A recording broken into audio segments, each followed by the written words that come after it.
America की खुफिया report ने एक बार फिर चीन की विस्तारवादी नीति और भारत के लिए उसकी सामरिक चुनौतियों पर चिंता जताई गई है।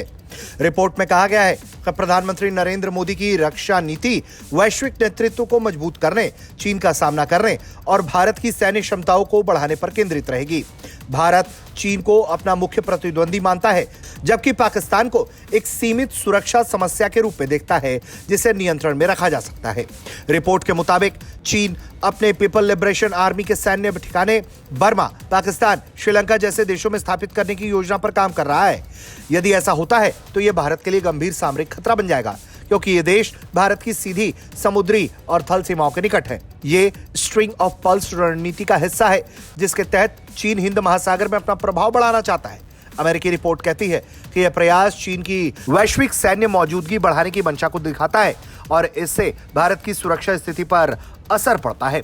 रिपोर्ट के मुताबिक भारत और पाकिस्तान की सेनाओं के बीच सीमा पर गोलीबारी और हमले के बावजूद भारत की रणनीतिक सोच में चीन को प्राथमिक खतरे के रूप में देखा जा रहा है।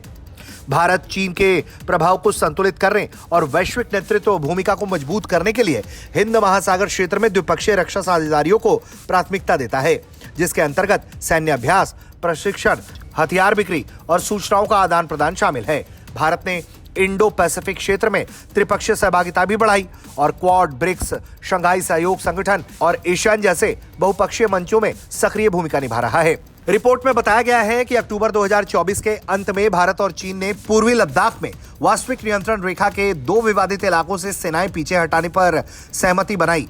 हालांकि यह कदम सीमावर्ती तनाव को कुछ हद तक कम करता है, लेकिन सीमा विवाद अनसुलझा है। ऐसे में साल 2020 के बाद से इस इलाके में दोनों तरफ से तनाव बरकरार है। रिपोर्ट में यह भी बताया गया है कि आने वाले साल में पाकिस्तान की सेना की शीर्ष प्राथमिकताओं में क्षेत्रीय पड़ोसियों के साथ सीमा पार झड़पें शामिल रहेंगी। भारत के साथ सीमावर्ती तनाव, आतंकवाद से जुड़ी गतिविधियां और कश्मीर को लेकर आक्रामक बयानबाजी इसी पॉलिसी का हिस्सा है।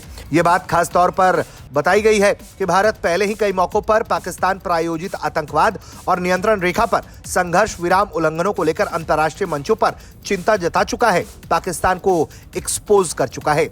और यही वजह है कि भारत चीन और पाकिस्तान के मद्देनजर अपने मेड इन इंडिया नीति को बढ़ाने पर काम कर रहा है, ताकि घरेलू रक्षा उद्योग को सशक्त किया जा सके और सप्लाई चेन की चिंताओं को कम किया जा सके। भारत ने 2024 में अपनी सैन्य क्षमताओं के आधुनिकीकरण को जारी रखा। भारत ने परमाणु हथियार ले जाने में सक्षम अग्नि 1 प्राइम मध्यम दूरी की बैलिस्टिक मिसाइल और अग्नि 5 multiple independently targetable re entry vehicle का परीक्षण किया। इसके साथ ही भारत ने अपनी दूसरी परमाणु ऊर्जा से संचालित पनडुब्बी को भी नौसेना में शामिल कराया, जिसके जरिए उसकी परमाणु शक्ति को मजबूती प्राप्त होती है। ब्यूरो रिपोर्ट, भारत तक।